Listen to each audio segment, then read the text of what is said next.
Let me start with my sister there. He talked about the big. What you're saying is about the big boys who are selling generators. Let me assure you what we've been campaigning on. Our campaign, you have heard them say we don't have structures. That is the structure we're trying to destroy.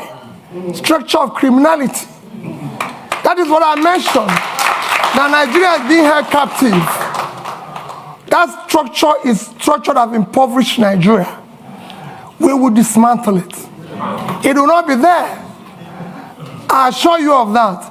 We're going to turn around the power sector. Nigeria generates about, today, 56,000 megawatts of electricity for 200 million people.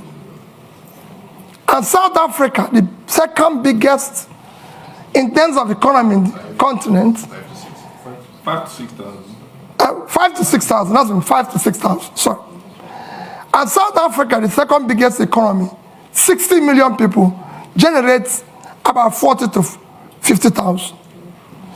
And South Africa, in the past 3 months, have declared emergency in power and said anybody can generate up to 100 megawatts without license.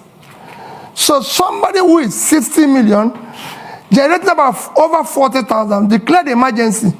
What do you think somebody with 2 million people generating 5 to 6,000 will do?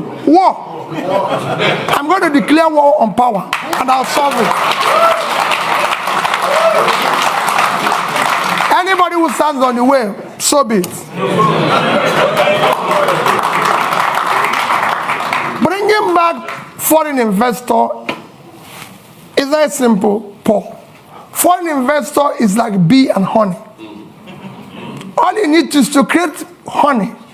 The way bee will find the place is very simple. Foreign capital is scared of corruption. Is scared of bad policies. Is scared of where there's no rule of law. You need to put a regulatory environment that makes it conducive. You need to secure it. That is at the heart of what Dati and I are offering. We will build that intangible assets of securing the country, making sure that we govern to rule of law. We will fight corruption. Dati have a record that is the only National Assembly member who refused to buy property of government when it was offered to all National Assembly members. You can go and look at his record. If you have seen anywhere he has compromised or put himself in a transactional position. And I'll stop running. I know how I approached him, and I told him, I and you owe it to save our people. That's why we came together, and we came back and said, we'll work as a team. We'll solve this problem. Go and check my record. I've governed the state for 8 years, and I've challenged everybody. Paul, you were there. I've been the only governor till today. The day I left office, I was not owing salary, pension, gratuity, or any contract or any supplier. And I left the 3 banks in Nigeria, which I say every day. Access Bank of Nigeria, Fidelity Bank of Nigeria, and Diamond Bank. I left over $150 million. I didn't say naira. And I have over 30 billion naira. And Anambra State, you can go and verify anywhere. I've never had a bottle. Anambra State have never bought me. There's no land allocated directly or indirectly by me, and I signed over several thousands of CFO. Anambra has never bought me a bottle of water since I left office. So you can go. We will fight and stop corruption. Yeah. The first thing about stopping corruption is yourself. If you're not involved, your wife is not involved, your family is not involved, those around you are not involved, you reduce it by over 50%. And that's what I'm going to do. And I'm sure, Paul, you know that. We are committed. We can't disappoint these youths. We must build a new Nigeria. And we'll deal with that. Investors will come back. Those who left, even the young people who are today living, they'll come back. We want to bring them back. Nigerians are prepared to come back if they can find that they have a country to go back to. This green passport, people must be proud to use it.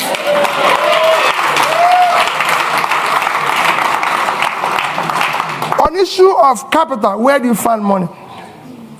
My young brother, there's nothing wrong in borrowing. Borrowing is a legitimate way of every government I've studied in the world borrow. Even Britain, as we speak, owns over 70% of their GDP. Every government I know lives on borrowing. Even Norway, with 1.4 trillion sovereign wealth, is owing. The economies of the world, the third biggest nation in the world is America. The debt of America today is almost 100% of their GDP. The second, China, is almost over 60% of their GDP. Japan owes over 230% of their GDP. But let me tell you the difference. Japan is owing over 230% of their GDP. They invested the money to save their economy. And in that, even with that, Japan is still the highest holder of US treasuries. So there's something they can fall back on. What has happened? So borrowing is not wrong. If I have done, I compare two countries that borrowed with Nigeria and how well they've done. But what has happened is that when you borrow for consumption, you have a crisis. Nigeria borrowed for consumption. Nigeria in 2015 had a GDP per capita of $2,550. And they were owing about 15 trillion naira. Today, with central bank ways and means, we are owing over 75. So we have grown that debt by about 400%. But our per capita is 2,000. That means that the money we borrowed was thrown away. So that is what I'm going to reverse. We will restructure the debt as it is today. We will restructure it and put it a long time to be able to pay it. I'm a finance person, that is one. And then we will not say, like I said here, no more borrowing for consumption. We will still borrow, people will see it, it will be transparent, it will be for investment. And that's what we intend to do. Countries have been in this situation before. We're not in a situation where other countries haven't passed before. It's a question of showing leadership, and we will be able to solve it. Thank you. I'm coming back. We are now almost around 60,000 people just watching us and sending in questions. So we're trying to be at least a bit inclusive.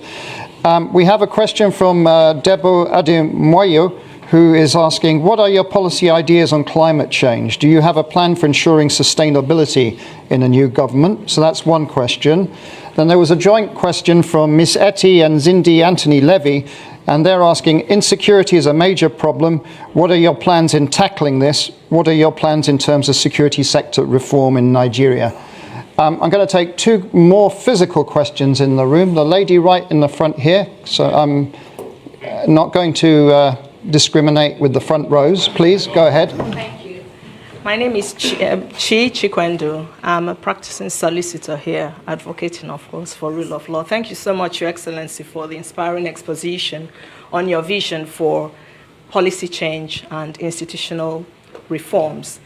It seems to me that it's clear from that if and when elected president, your transformation vision to increase the production capabilities across the various sectors mentioned, including agriculture, extraction industries, human resources, will, to a large extent, hinge on the depth of your level of commitment with solidarity and ownership to implement the proposed policy changes and institutional reforms. However, there is no doubt in my mind that Your Excellency is well aware of the prevailing fundamental challenges to those reforms, including clientele patronage, political capture, and the institutionalized corruption that you mentioned. So the question is, how do you intend to navigate these challenges differently from the efforts of previous administrations, particularly with a view to modifying the behaviors of the key players in support of achieving those anticipated outcomes? And I was very warmed when you mentioned you're broadening the scope of youth inclusion and women based on gender issues. So further, how do you intend to quell the current ethnic tensions ravaging our communities and consequently stagnating economic growth and development, and to implement a pragmatic mechanism for dealing with those societal concerns for equal... Okay, please. We need... The longer this takes, the less questions. Madam, please, Yes. now. So the question there is, how do you intend to implement a pragmatic mechanism for dealing with those societal concerns for equal access to the services, inclusive participation, and integrating the various ethnic groups? Thank you very much. Thank you. Peter, if you answer those questions, because that was more than one question. Well, let me start with the issue of, you have, like you said, you have more than one question. I have about 2 questions. Let me start with the issue of ethnic tension. The ethnic tension you see today is based and as a result of injustice, unfairness, exclusion, marginalization. As soon as you start reversing that, they start going down.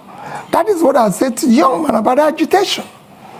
As long as you start doing the right things, as long as you start building an inclusive society where people's talent, hard work will match up their opportunity, you start seeing those things go down. There's tension, even in the Western world here. I live here when the blacks feel excluded. But as the more the government opens up and tolerates and builds an inclusive, transparent, more broad-based, acceptable, they will come down. And we will show, I've said before, we will show compassion. We will show love. Because there's nothing, you're a leader. Don't go away when Bayelsa is under the water. Don't leave Jigawa to die. Don't say, oh, I cannot go to Southern Kaduna because there's a problem. We will show compassion. We will lead from the front. We're not going to walk away. And for me, Borno is part of Nigeria. I don't want to say people, oh, the region is insecure. Nigeria is insecure. Like I told the IDP people in Christmas, I spent my IDP with IDP people in Makurdi in Christmas. And in New Year was another IDP camp in Abuja. And I said to them, as long as Nigerians are in IDP, all of us are in IDP. I will not allow, and I know that you will not allow it, for any Nigerian to remain in IDP while we're sleeping in our mansions. Never. They must go back. On issue of challenges and dealing with them, the challenges you foresee, I've dealt with such challenges at the Anambra level. And I'll show you the same challenges.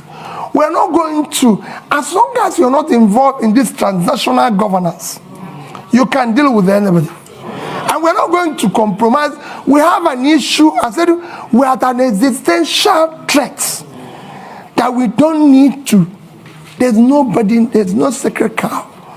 You either be a Nigerian or you can find another country. We have a country with the rule of law. It will be the same level playing field for everybody. I want to solve the problem. For example, I said it without equivocation. I must pull out the poverty that is devastating the north.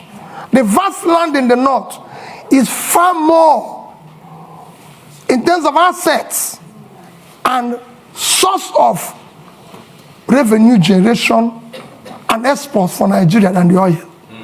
It's very simple. And I give you an example of one state that I use every day. Niger State is 76,000 square kilometers. Precisely 76.3 thousand square kilometers of land. 7 local governments in that state is under control of bandits. I've tried to interview them because they have no job. They have nothing and everything. Niger State is 2.5 times the size of Netherlands. And Netherlands agricultural export last year was $120 billion. Why can't Niger State do 5% of that? They have arable land. And all they get from the revenue, from the sharing, which is the consumption, is less than 50 billion naira. When they have minus their debts and everything. If they earn 6% or 5% of that, it's $6 billion. At 650, it's about 4 trillion. 80 times what they get from here. We will change it. Somebody talked about tackling insecurity. I've said it extensively. It is our first commitment to secure Nigeria. Securing Nigeria is not impossible. I secured Anambra State as governor. And it won't be different. I've said we will deal and talk with those we will win, we will talk with those who are winnable. It will be carrot and stick. And those who don't, we will deal with them. We're not going to shy away. Nigeria must be secured. It's a country. Every country must be secured. But we are not going to walk away from the problem. We'll deal with it. We have our armies and military used to secure Africa. So this is time to go back and resonate that spirit in which they used to secure Africa to secure Nigeria. And we will deal with it. On climate change, I've always said we'll follow the protocol. And I did mention here about issue of things like planting trees, issues of dredging. These are some of the climate change issues, because as you see today, we have a situation where there's flooding in Nigeria because we've not dredged River Niger, River Benue, and everything. And I said it consistently. This is not difficult. We've awarded contracts for it in the past. Today, every Egyptian will tell you, no Nile, no Egypt. They have used it to improve the water transportation, which dredging this one will do. And that's a long fighting climate change. They've used it for other means, which we will use the same River Niger and River Benue to do. River Niger and River Benue combined is, River Niger is 4,200 kilometers long. River Nile is 1,400. River Benue is 1,400 long. So two of them are 5,600. Nile is 6,650. If Egypt, an African country, can dredge, maintain River Nile, Nigeria is big enough to deal with this, and we'll deal with it. And I assure you, you see the difference, it will be clear. Other protocols of climate change will follow it. Where we find difficult, we'll negotiate and talk with other involved in that. We are signatory to it, and it's devastating the world today. So we must follow the protocol. Thank you. The clock is ticking. We're on borrowed time now, but we are going over, as I said. So there's right at the front here, there's a gentleman there. I'm going to take 3 questions, and then I think the clock is going to have had its say. Short and sharp, please. I'll go ahead. Keep it short. Hi, good afternoon. My name's Alexis Akwajiram. I'm the managing editor of Semaphore Africa. My question is, if you become the next president, would you seek to keep the current central bank governor or replace him? And please explain your answer. So, the gentleman in the middle there. Yeah. Please. Go ahead. Good afternoon, and thank you for your remarks. My name is Chibuikem Ugongadi. I'm a master's student at King's College London, and it's funny, actually, my question is related to him. Given the debacle at the central bank currently and their conduct over the past 8 years, what is your view on central bank independence as a tool to improve economic growth? And how will you what will you do about the leadership at the central bank when you become president in order to make sure that their principles are in line with yours on monetary policy? Thank you very much. The lady over there. Yes, madam, you. Yes, but sharp, please. There's a microphone just here. It's next to you. Just there, please. Aha. Okay, Your Excellency, good afternoon. So my question here is this. You talked about restructuring. As you're aware, Nigeria can barely service its external debt. Nigeria can barely service its external debt. Our current external debt, we cannot service it, or we're finding it difficult to service it. Now, when you become president, how do you intend to restructure our external debt without actually downgrading our rating in the market? Thank you. Thank you. And your name, just so My we have name it? is Ifeyinwa Umunakwe. Okay, thank you. And then if we move the microphone to the lady just there, last question. Yes. Good afternoon. Nice to see you again, Mr. Obi. My name is Kenneth Chukwuabo. I'm a PhD candidate at the University of Cambridge. I study public-private partnerships in education. I read your manifesto, and it seems PPPs are taking a central stage in education sector. So I wanted to ask, what is your rationale for involving private actors in public education, and what governance structures would you put in place to ensure the accountability of these actors in a sensitive sector such as education? Thank you. Thank you very much. My apologies. We've run out of time now. I'm watching the clock.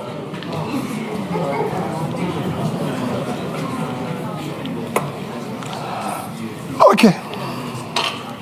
Alex, I hope you will allow me. There's somebody here that is so keen. When I was coming in, he had a question that is so interested, and is like, so I told him, if I have opportunity, I will request and answer it publicly. Okay. Let me again go. People are talking about the central bank governor. The problem, first, let me assure you, central bank will maintain its independence. It will be respected. And again, it is not the problem of the person there. Central bank have a role of monetary policy, if I'm right. Then you have this physical space. It's like a street football. When the person who is supposed to be in the physical space is no longer, it's like you go to a football match, and somebody who is supposed to play in a particular wing is no longer there. You find people playing various wings. The weakness of the physical space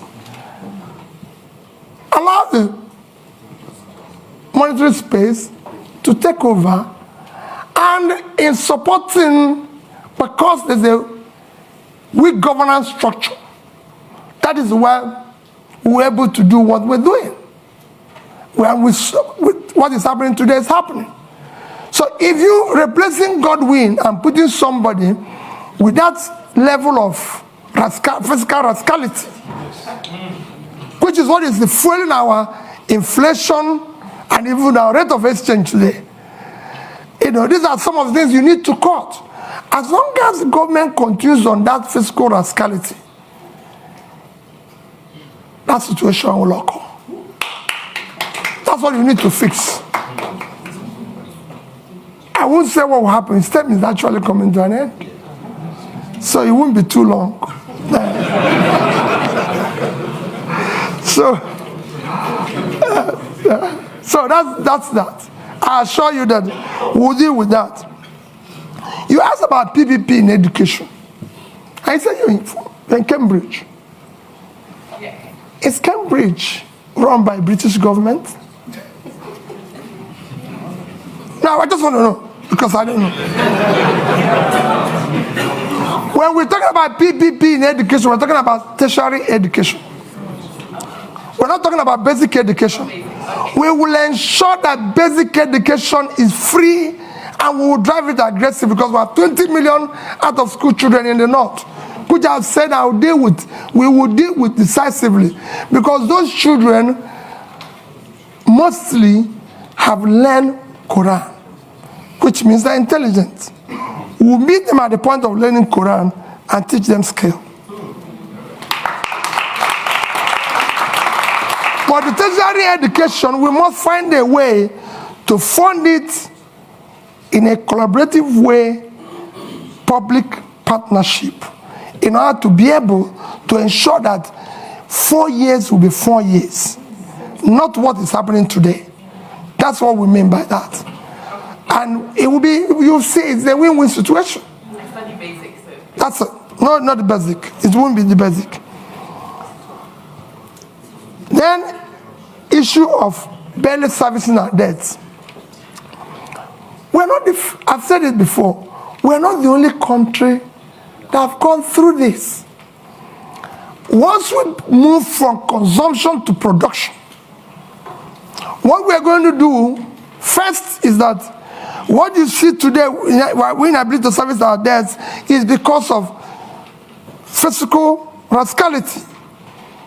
You're paying unsustainable subsidy, which will be stopped from day one, because it's criminal thing. You're no longer generating money because they're stealing oil. And the only people who can steal oil are people in government, because ordinary people cannot steal oil. You can't put it in your pocket. It's something that you come with sheep. So all those, and you stop corruption, the waste, everything. And you go to seek to ensure that the revenues of government are properly collected. These are things, when you have tightened all the leakages and wastes, you'll be able to increase your position and you negotiate and be able to service them. Look at it, just to give you an example. Nigeria is today the only OPEC nation, apart from Venezuela, because of sanction, that is not meeting up its quota. Because over the years of oil theft, the multinationals and everything have not been investing, coupled with the theft and everything. You're not realizing what you're supposed to. Every other nation that is in the same condition was able to bring down their rates and inflation within this period of Ukraine war. I'm not saying it's good to wait for war to be able to get more revenue, but people are taking advantage of it, because it's there. And you can't run away from it. But we couldn't take that advantage. Our situation got worse because of poor management of our own physical space, which will change without an eye. And finally, like I said, somebody kept telling me that issue that people have been saying that if I become president, that there's issue of being, how do I say, what word do they use? Stingy. Pat knew the question of stingy. How are you going to manage? Because they said you'll be stingy and everything. And let me say it publicly that people don't know what it is all about. At the heart of poverty is capital formation. And you can't go about capital formation without savings. Even in the most developed world, which is why I said that Japan holds highest amount of US treasury. If you listen or you go and read about what Professor Ragnar Nask done in the 50s, he showed it clearly. Capital formation is the heart of poverty.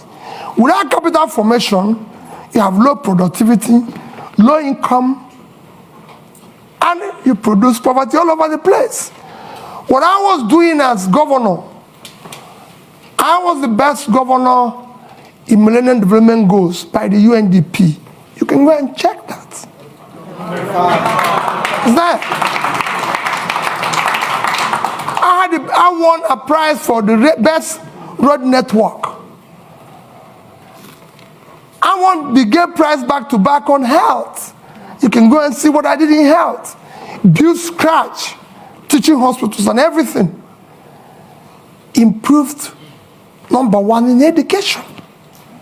And above all, I was able to save because I believe in future generation. If you look at that savings, I said future generation funding because we want to have proper capital formation to drive tomorrow. If I have opportunity in Nigeria, no matter what we do, we'll do the same thing. We must save for tomorrow. Because that's how you form capital to turn around tomorrow. So as the end, I appeal to all of you. There's nothing more powerful than an idea whose time have come. Victor Hugo. The time today is to have competent leadership with character, commitment and compassion. And that's what Nigeria is yearning for. That's what Dati and I are offering you. Let's have opportunity to build a better Nigeria. Thank you. Well, it surprised me today that up till now, some people are still sitting on the fence. They've not decided on who they will vote for. Now, you've not decided on who you will vote for. Then when will you now decide and finally, when will you now finally decide and even join to campaign for the person? This is how we have always gotten ourselves into trouble by voting in the wrong people because we are indecisive. How will you be an adult? And today, since the campaign started till now, you've still not known who you will choose to vote for. So if your child is just clocking 18 this week and he comes to meet you, Mom, Dad, finally I'm going to be participating in this election, in this voting. What do you think? What advice do you have to give me? You tell them you are undecided yet. What kind of country? How did I manage? How did I manage to fall amongst this set of people that call themselves Nigerians? How did I manage to be part of us? Eh? How can you be undecided by now? How? Who does that?